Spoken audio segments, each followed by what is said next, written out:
Intanto vi ringrazio tutti per avermi invitato a questa mattinata insieme per portare la nostra storia, la nostra testimonianza e farvi ragionare anche un po' su cosa si può fare con i risparmi. Mi è piaciuto molto, un nuovo risparmio è possibile, per rispondere appunto alla domanda che mi avete appena fatto.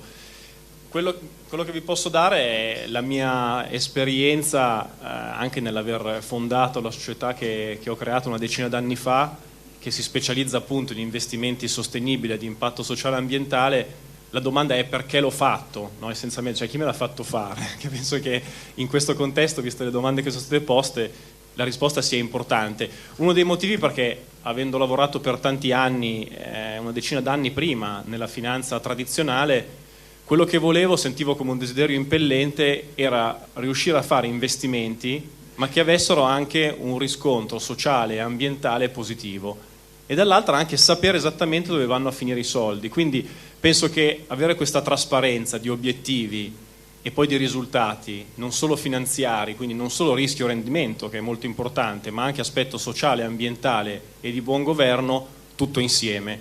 Cercherò nei prossimi quasi 40 minuti di anche convincervi, mi piacerebbe riuscire a convincervi proprio che è possibile gestire risparmi avendo un rendimento addirittura in linea, potenzialmente anche migliore se aggiustato per il rischio, facendo investimenti che tengano conto anche delle variabili sociali e ambientali di buon governo. Vediamo insieme perché, quindi non ho la pretesa di convincervi subito, però vi getto lì un po' di idee, un po' di spunti e poi insomma starete voi a dibattere, avete tutto il tempo per farlo. Ringrazio Paolo per questo titolo. Insomma mi fanno sempre fare la parte del buono, si vede che funziona, si vede che mi si addice. No, comunque è molto carino il titolo, la finanza non è sempre così cattiva, non siamo solo noi ad essere buoni, diciamo che vi faremo vedere nel corso di questi minuti che ci sono anche altri investitori, anche grandi investitori che ormai non sono così cattivi come il mondo fa credere. Ma abbiamo parlato di noi, quindi posso andare avanti. L'idea era farvi vedere qualche esempio qualche esempio di come si sta muovendo il mondo delle aziende, il mondo degli investitori, il mondo della regolamentazione. Francesco ve l'ha già fatto vedere. Voi sapete, per cominciare, che azienda ha fatto questa campagna pubblicitaria? Qualcuno ha un'idea? Voi non rispondete perché l'avete già visto, quindi lo sapete. Qualcuno ha un'idea? È una grandissima azienda del settore tecnologico. Bene, è Microsoft. Avreste pensato che Microsoft fa una pubblicità dove dice quanto tempo fa risparmiare, in inglese save, quanto tempo fa risparmiare il cloud, ma anche quante vite salva. Allora la domanda è: perché Microsoft, che è un'azienda così importante, che sicuramente non fa la beneficenza, no? Non è il suo business, non è quello, sapete tutti che cosa fa, come mai Microsoft investe così tanti soldi? Perché campagne pubblicitarie di questo tipo richiedono investimenti veramente importanti per far vedere quanto bene fa al mondo. Ma non ha da pulirsi la coscienza, onestamente non ha fatto nulla di male.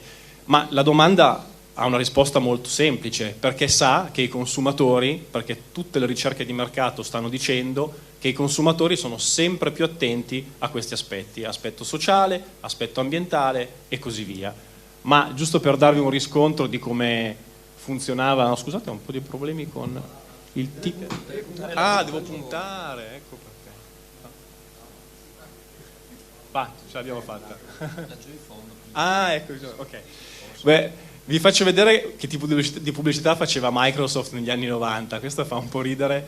Questo è Bill Gates quando era giovane, era stato arrestato per eccesso di velocità. Avevano fatto una pubblicità in cui facevano vedere che essenzialmente il software non ha problemi di velocità, no? Quindi non ci sono le multe o gli arresti per eccesso di velocità per il software. Ma qual è il concetto che sta dietro a questa cosa?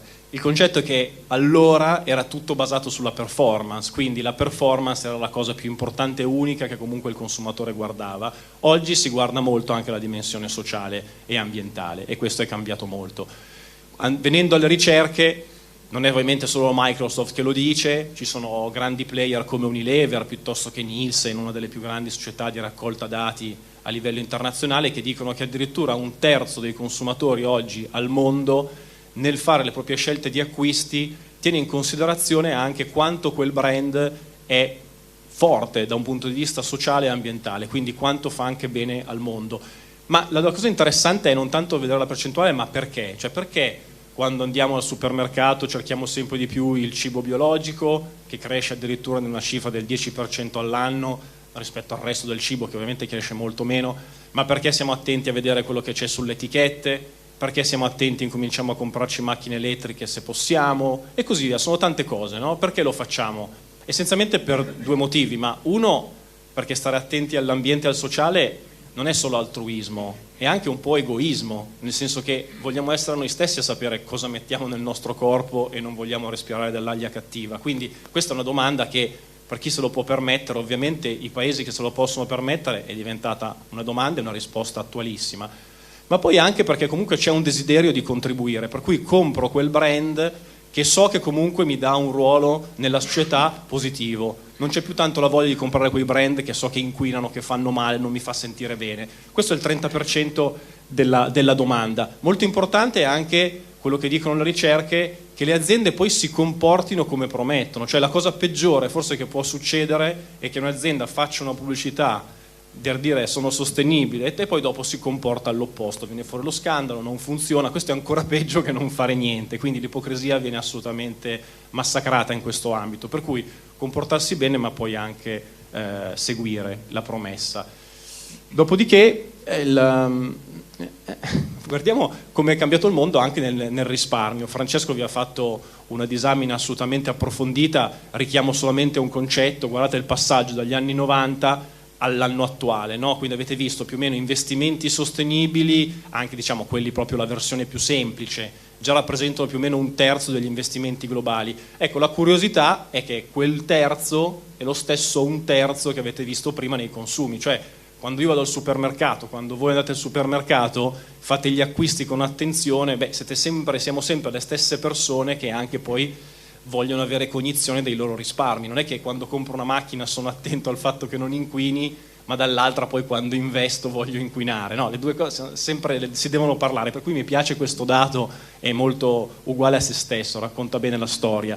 Ma più che darvi dei dati che sicuramente sono già stati visti, forse qui è scritto un pochettino in piccolo, però credo che due cose interessanti, proprio venendo al mondo degli investitori istituzionali, che è quello che a voi qui oggi interessa di più, è il fatto che la maggior parte degli attivi gestiti a livello mondiale con ottiche di sostenibilità sono nelle mani degli investitori istituzionali, la stragrande maggioranza, praticamente il 75%, quindi c'è un ruolo di responsabilità sociale molto importante, anche se poi alla fine i soldi sono sempre nostri, sono sempre degli individui, però chiaramente il fondo pensione gioca un ruolo fondamentale. E addirittura nel mondo ben il 60% delle ricerche che abbiamo visto messo insieme dei fondi pensione, degli investitori istituzionali sta cominciando a chiedere questo tipo di investimenti, quindi è un treno che è già partito, è già in ampissima corsa.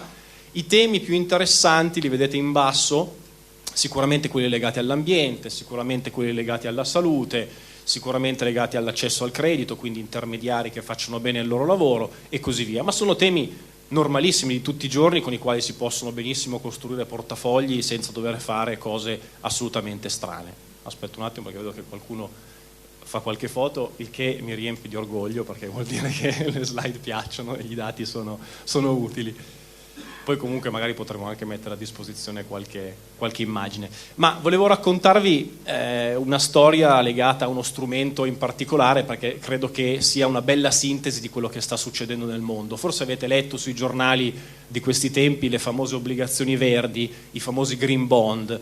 Adesso sono anche usciti social bond. Cosa vuol dire? Sono delle obbligazioni che vengono, dei titoli obbligazionari come tutti gli altri, vengono emessi da emittenti anche tradizionalissimi, può essere un governo, può essere una banca, può essere un'azienda, solo con la differenza che i soldi che vengono raccolti, c'è la promessa che i soldi che vengono raccolti verranno usati in progetti per l'efficientamento energetico, per le energie rinnovabili e così via. Facciamo un esempio, se una banca emette un green bond, mi promette che userà quei soldi per finanziare progetti per esempio nelle energie rinnovabili, quindi eolico, solare e così via. Piuttosto che se un grande corporate, un'azienda industriale emette un green bond, userà per esempio quei soldi per fare efficientamento energetico, cioè si compra dei macchinari nuovi più efficienti da un punto di vista energetico. Questo è un investimento per loro, non è un costo. Magari oggi mi costa un po' di più, ma nei prossimi 10-20 anni risparmio molto, per cui alla fine ci ho guadagnato. Vanno sul mercato e per finanziarsi sul mercato cosa fanno? Fanno proprio questa promessa agli investitori, perché gli investitori vogliono sapere dove vanno a finire questi soldi. E addirittura pensate, questo è un mercato obbligazioni verdi che sono partite nel 2010-2011 più o meno, 2 miliardi di dollari in tutto il mondo, che per tutto il mondo è pochissimo. Oggi questo mercato vale 200 miliardi di dollari, non perché i prezzi siano saliti di 10 volte, ma perché ne hanno emesse sempre di più. Quindi ci sono tante obbligazioni verdi da cui oggi si può comprare, più di 3.000 in tutto il mondo. Questo mercato è cresciuto un sacco, quindi è una testimonianza assolutamente importante del fatto che c'è domanda per queste cose, e hanno lo stesso rendimento. Cioè, se guardate gli esempi, adesso qui ho messo l'esempio di Intesa perché hai messo un green bond, potrei farvene tanti altri, anzi dopo ce n'è uno carino, anzi guardiamolo subito, ce n'è uno carino di Enel. Per esempio Enel ha emesso un green bond per finanziare appunto Enel Green Power, se l'è ricomprata, però va sul mercato, emette un green bond e finanzia Enel Green Power.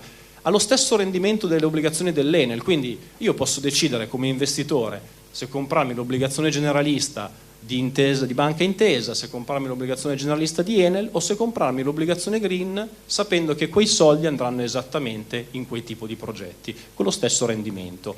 Ma per fare altri esempi, torniamo su un attimo indietro, anche il governo francese ne ha emesso uno.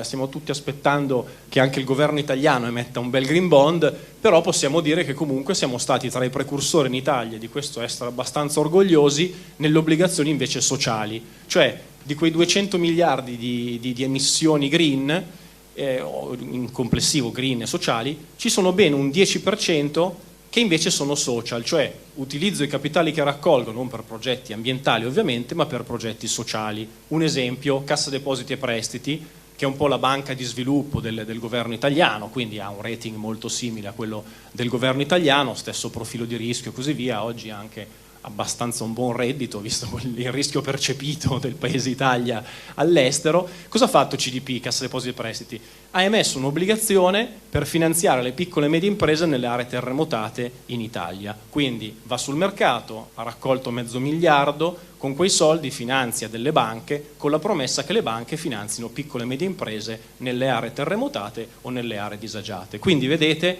in questo modo voi sapete dove vanno a finire i vostri capitali, ma il rendimento è esattamente lo stesso degli altri bond di Cassa Depositi e Prestiti. Un'altra storia che posso raccontarvi molto interessante è quella di Starbucks. Ormai ha aperto in pompa magna anche in Italia, a Milano si va da Starbucks, sembra di andare in discoteca, ma bisogna andare a bersi un caffè, quindi insomma diciamo che lo conosciamo tutti. Comunque in tutto il mondo Starbucks esiste da un sacco di tempo, ma cosa ha fatto a parte questo exploit milanese? Ha fatto una cosa molto interessante, ha emesso tempo fa anche Starbucks un'obbligazione sociale, sempre con lo stesso reddito delle obbligazioni sue tradizionali, per comprare caffè, ovviamente, cacao piuttosto che zucchero, lungo una catena del valore registrata col marchio del commercio ecosolidale. Quindi quello che è il famoso fair trade, immagino che voi lo conosciate benissimo perché da queste parti anche ci sono attori molto importanti di questo label, diciamo così, del fair trade. Quindi hanno emesso questa obbligazione perché servono soldi per passare dal comprare il caffè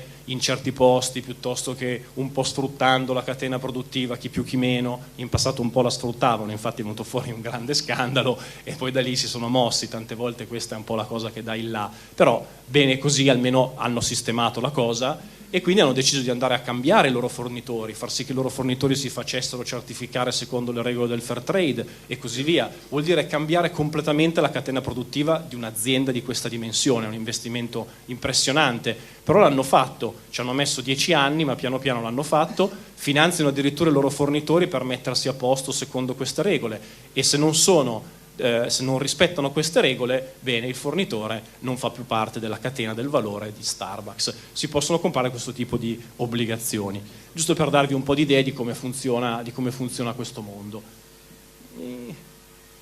Velocissimamente sulla regolamentazione, perché è già stato toccato come punto, però penso che almeno la cosa che a noi sta più a cuore è il fatto che, quello che vedete in basso a sinistra, il fatto che ci sia veramente adesso un'esigenza anche obbligatoria. Da gennaio è passata la regola per le aziende quotate in Italia e per le aziende di grandi dimensioni o pubbliche di utilità pubblica, di rendicontare i risultati in ambito sociale e ambientale. Questo è molto importante perché chiaramente nel momento in cui sono obbligato a raccontare quello che faccio, qualcosa di buono devo assolutamente farlo, e comunque è un cambio radicale che piano piano coinvolgerà anche tutti gli investitori istituzionali. Così come l'obbligo, giustamente Francesco sottolineava, di chiamare le cose per quello che sono, quindi il famoso, scusate l'inglesismo, greenwashing, che però mi piace molto perché dice molto la parola, spiega esattamente che cos'è. Non è che si può continuare, per esempio appunto un'azienda a emettere obbligazioni green per poi fare esattamente quello che faceva prima. Ne abbiamo viste tante, noi siamo sul mercato, ogni giorno vediamo emissioni, ero col telefono qua prima fuori per un'obbligazione green che è uscita stamattina, continuamente, solo che in quel caso è una banca che ha fatto anche dei finanziamenti un po' strani in passato, quindi chiaramente magari quell'obbligazione non si va a prendere, cioè bisogna considerare tutto un insieme di cose, ci devono essere delle regole, piano piano diciamo che il regolatore ci sta venendo incontro, perché noi possiamo fare le regole, però poi senza avere un ambito regolamentare di riferimento, poi ognuno si fa un po' la sua, e questo è sicuramente molto importante. Una cosa che probabilmente avverrà, questo a livello di investitori individuali, è quello di fare proprio la profilatura del cliente anche in ambito di sostenibilità, cioè che quali sono i valori espressi dal cliente, al di là del rischio o il rendimento che voglio correre. Cosa mi interessa di più? Nel questionario di profilatura un giorno, che non posso ancora oggi dire quale sarà quel giorno perché ci vorrà un po', ma non ci vorranno 10 anni di sicuro, esprimerò anche le mie valutazioni in ambito sociale, ambientale, di buon governo, e in base a quello poi potrò aderire a certi prodotti di investimento a cui i vari intermediari si dovranno adattare. Benissimo. Fatta questa parte iniziale su quello che è un po' il percorso della domanda e dell'offerta dei vari attori, vediamo due tipologie diverse di investimenti, o facciamo un piccolo excursus dagli investimenti tradizionali a quelli più a impatto. Qui siamo un attimino più tecnici, però alla fine neanche troppo, giusto per mettere su una mappa questi investimenti, perché sotto questa zuppa di sigle, SRI, ESG, diventa complesso. Allora, è sempre difficile fare delle categorizzazioni nere e bianche, quindi perdonatemi se magari non è esattamente così, ma cerco di semplificare. Partendo da sinistra, gli investimenti tradizionali, quindi quelli a cui siamo tutti abituati, che non tengono in conto di nessun tipo di filtro. Un primo sviluppo fu, ma già ormai negli anni 70, quindi non stiamo parlando di una cosa di ieri, gli investimenti socialmente responsabili, cioè teniamo almeno d'occhio la componente di responsabilità sociale. Potrebbero essere, non è esattamente così, però per semplificare diciamo li associamo ai criteri di esclusione, cioè tolgo dal portafoglio di investimento ciò che fa male, ciò che non funziona per la società, per l'ambiente, quindi tabacco, armi e via dicendo. Ultimamente però sono ormai 10-20 anni, si sono sviluppati invece i sistemi di valutazione positiva, cioè valuto come un'azienda si comporta, e questo secondo me è molto importante per rispondere alla domanda che tante volte mi viene fatta da investitori privati: ma cos'ha di etico una banca? No? Cos'ha di etico un'assicurazione? Cos'ha di etico appunto la Microsoft? L'abbiamo visto prima. La parola etica è un po' complessa. Diciamo che cos'ha di sostenibile da un punto di vista sociale, ambientale, di buon governo la Microsoft piuttosto che una banca, piuttosto che chi per essa, e lo vediamo qua, cioè che cosa andiamo a valutare quando guardiamo la sostenibilità di una di queste aziende? Guardiamo una serie di parametri che suddividiamo: E, environment, ambiente; S, sociale; G, governance o buon governo. Per ognuno di questi ci sono dei parametri che si vanno a valutare in modo propositivo, così come si fa con i parametri finanziari.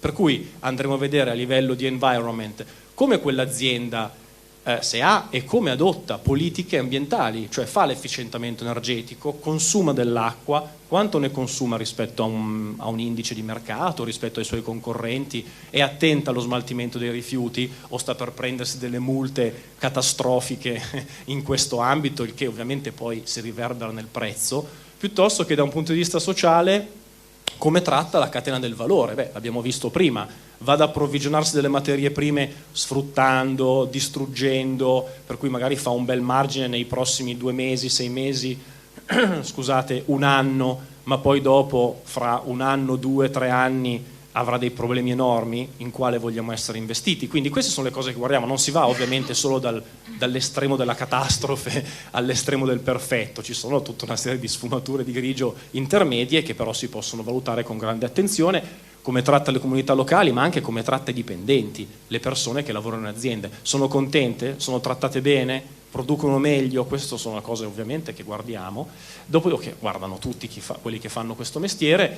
Dall'altro punto la governance, magari vista così sembra un po' il concetto più noioso, no? Uno dice la governance, invece no, è molto molto importante, perché come un'azienda è governata, cioè chi sta nel consiglio di amministrazione, come è composto, se c'è appunto l'utilizzo delle pari opportunità, cioè si danno pari opportunità in azienda, tutte queste cose qua, chi decide e come decide, sono fondamentali per poi mettere in pratica quelle regole di cui insomma fanno pubblicità, cioè ti dicono noi vogliamo fare così, sì, però poi se la governance non funziona poi non si riesce a metterla in pratica. Quindi questo buon governo, anche a livello di governi, non solo di aziende, è fondamentale.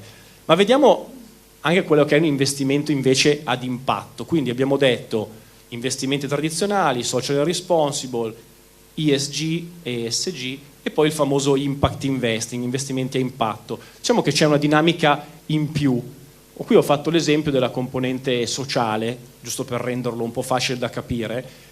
Quella che è la dinamica sociale che guardiamo negli investimenti sostenibili, ve l'ho già fatta vedere, no? Catena del valore e così via, cioè come un'azienda si comporta.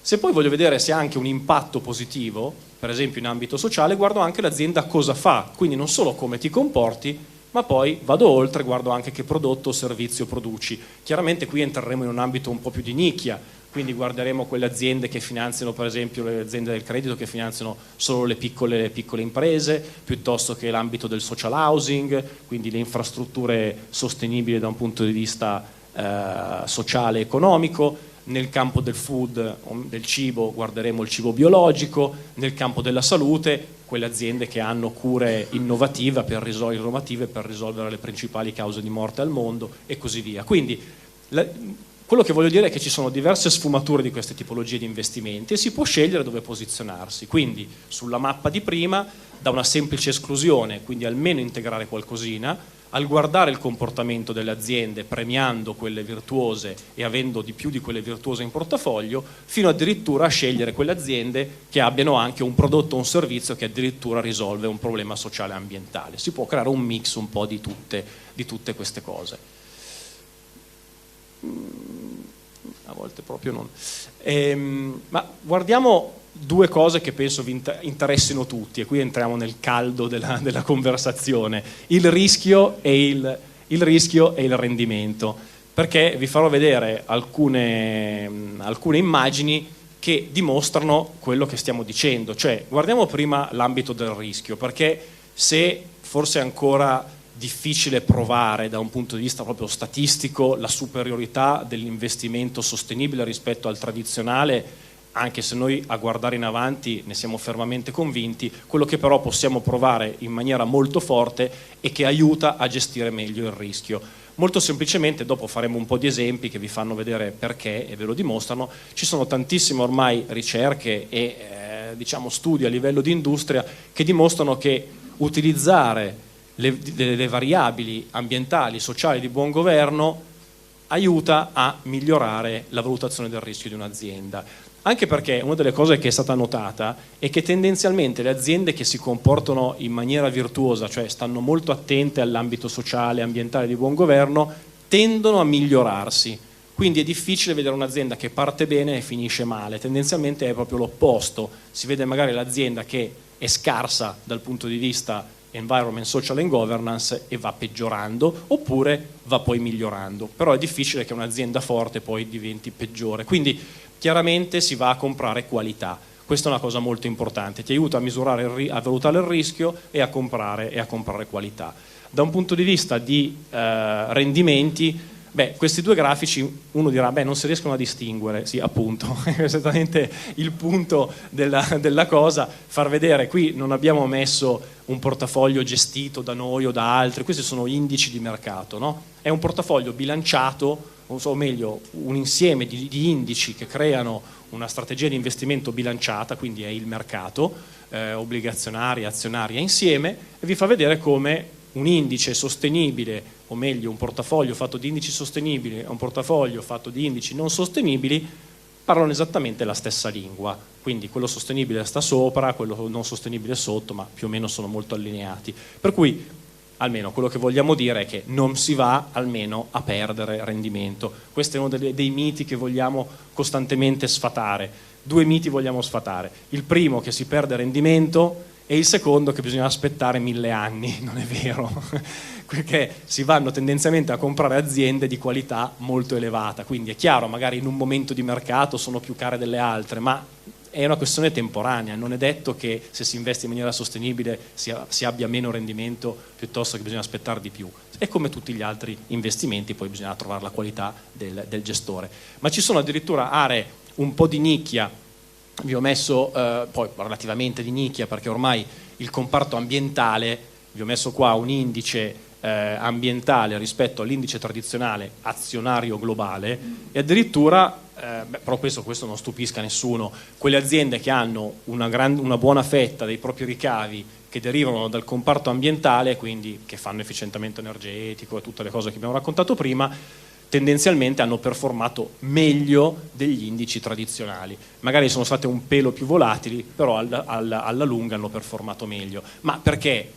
Ma perché ovviamente la transizione energetica è un trend in essere, cioè lo vediamo una volta che usciamo di casa, anzi anche in casa, per cui non possiamo pensare che investire in un'azienda che fa carbone piuttosto che fa petrolio senza un piano di transizione energetica sia un investimento vincente a lungo termine rispetto a quelli che invece la transizione energetica la stanno facendo, così come a livello di invece mercati emergenti addirittura c'è un differenziale molto importante e molto stabile, cioè se investo nei mercati emergenti, nelle aziende che soprattutto hanno un buon governo, una buona governance, tendenzialmente ho un reddito superiore. Più o meno, guardando gli indici, anche qua sono solamente 2 benchmark, più o meno un 2,5% all'anno di valore in più, ma perché nei mercati emergenti dove proprio ci sono bucce di banana gigantesche, per cui se sto un po' distratto a volte si possono fare dei grossi errori. Quindi queste sono un po' le performance a livello di indici. A 5 anni, scusate, non vi ho detto questo. Benissimo, guardiamo un po' di esempi e poi andiamo a vedere come magari si calcolano anche i dati di performance extrafinanziaria. Un po' di esempi, abbiamo messo qua settori in cui tutti siamo investiti in un modo o nell'altro e vediamo aziende virtuose e un po' meno virtuose. Nel settore energia ho messo un po' più di esempi. Diciamo, Vestas è la società leader al mondo nel fare eolico, quindi proprio fa le turbine, gli impianti eolici che poi vengono montati in tutto il mondo sulla terra. Invece Ørsted è quella leader al mondo per quelli che si chiamano offshore, cioè gli impianti che stanno nel mare. Tra l'altro una storia molto bella, Ørsted, tra un attimo ve la racconto un po' più in dettaglio, piuttosto che ERG, molti diranno ma non faceva petrolio, infatti non più. ERG oggi è il primo produttore di energia eolica in Italia, è passato dai distributori di benzina al fare eolico, 100% transizione completa, per noi è un investimento molto interessante, perché è una di quelle aziende che proprio avendo cambiato il suo business model con successo, la famiglia Garrone oggettivamente ha messo in piedi un team e ha funzionato molto bene il loro piano. Hanno messo anche un green bond l'altro giorno, insomma non voglio fargli troppa pubblicità, era solo per fare un bel esempio. Vogliamo investire in aziende di questo tipo che sono il futuro dell'energia, oppure investirei in Vale, che è l'azienda quella legata alla diga che è crollata in Brasile e ha ucciso purtroppo centinaia di persone. Vabbè, adesso mi direte, vabbè, bravissimo, fai gli esempi estremi, è troppo facile, vabbè, per forza, cercare un po' di creare il dibattito, però il concetto era solo per farvi vedere che chiaramente un'azienda che è stata molto disattenta sulle pratiche ambientali, ma anche sociali alla fine della fiera, perché l'ambiente poi si riflette anche sulle persone, ovviamente come la Vale, ha avuto dei problemi molto grossi, perché chiaramente in borsa il titolo ha subito. Così come piuttosto, magari questo l'avete seguito meno, però c'è la Bayer, che è un'azienda che fino a un po' di tempo fa non aveva grossi problemi, ma da un punto di vista diciamo ESG, ma quando ha acquisito Monsanto si è portata dietro un po' tutte quelle che sono le cause pendenti che Monsanto aveva in pancia, per cui lo scandalo del Roundup, che è questo diserbante che apparentemente faceva venire il cancro. Poi non sono un tecnico di queste cose, quindi non lo so, ma la verità è che sono stati condannati in primo grado, e quindi da lì si sta aprendo potenzialmente una voragine di cause, per cui chiaramente tutto questo nel prezzo viene scontato. Oggi è, direi, probabilmente completamente scontato, però chiaramente in passato è successo, rispetto ad un'azienda come la Novo Nordisk, che invece, sempre nel campo, diciamo, della salute o farmaceutico, produce esclusivamente insulina, è l'azienda leader al mondo nel produrre insulina, quindi per i diabetici, ed è attenta a, direi, un po' tutte le pratiche da un punto di vista sociale, ambientale, di prezzo, accordi con i governi e così via, quindi chiaramente sono cose da tenere conto nei portafogli. Sì. Piuttosto che posso fare qualche esempio vabbè, Microsoft e Facebook l'abbiamo già fatto, chiaramente i problemi che Facebook ha nella privacy si riflettono anche sul titolo di borsa, e così poi come Unilever e Johnson Johnson, dove Unilever è uno dei titoli, insomma, sempre più attenti, ha fatto non solo della pubblicità, ma ovviamente l'ha fatto una pratica dal ridurre, perché qui cosa diciamo, cos'ha di sostenibile Unilever? Beh, per esempio il fatto che sta investendo decine di milioni per ridurre la dimensione di tutti i boccettini di plastica, quindi ridurre l'inquinamento che produce, questo è chiaramente molto importante. Ma vediamo un po' quali sono dei nuovi trend. Beh, insomma, fanno parte della nostra vita quotidiana, quindi quello che noi diciamo è che da una parte ci sono i consumatori, cioè da una parte ci siamo noi, ci sono gli investitori, i consumatori che chiedono auto elettriche, cibo sano, piuttosto che anche nel modo di vestire, nuovi materiali per l'industria e così via, ma dall'altra ci sono anche le aziende. Questo secondo me è una cosa che viene un po' spesso trascurata, no? Quando si parla di strategie sostenibili. Anche le aziende, il modo di produrre, no? Il modo che le aziende hanno di produrre, questi sono tutti investimenti. Quando un'azienda appunto fa nuovi investimenti in campo sociale e ambientale, oggi è un costo ma domani è un ricavo superiore, quindi è un trend che riguarda tutti, non solo i consumatori ma anche le aziende, le pari opportunità, la produzione pulita e così via. Un po' di esempi, ma solo vi racconto magari Ørsted, giusto che ve l'avevo accennata, è interessante, anche qui come ERG. Ørsted era la più grande società petrolifera in Danimarca, si chiamava Dong Energy, addirittura ha cambiato nome e ha fatto una transizione completa verso le turbine eoliche. Quindi questo è possibile, per cui anche una delle diatribe molto interessanti che erano venute fuori l'altro giorno al Salone del Risparmio, anche la tassonomia europea e così via, escludere o non escludere le società del petrolio, del settore petrolifero. Bisogna stare attenti perché ce ne sono alcune che hanno intrapreso questa transizione energetica e, partendo da avere tanti capitali e molti siti produttivi, sono aziende che possono anche in tempo ragionevolmente rapido diventare tra i leader nella produzione di energia rinnovabile. Chiaro, poi quelle che invece non lo fanno, uno può starne fuori, ma perché non farne parte se la cosa è possibile?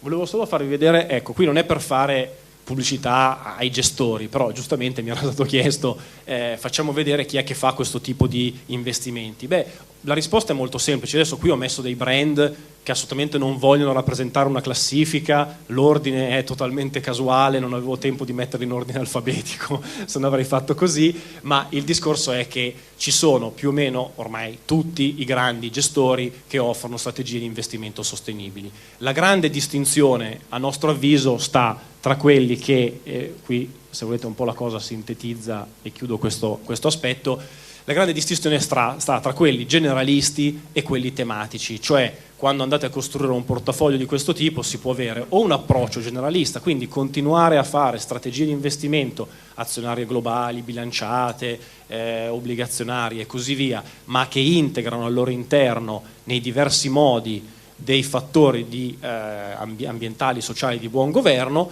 piuttosto che si possono andare a scegliere invece strategie fortemente tematiche e si possono mettere insieme le due cose.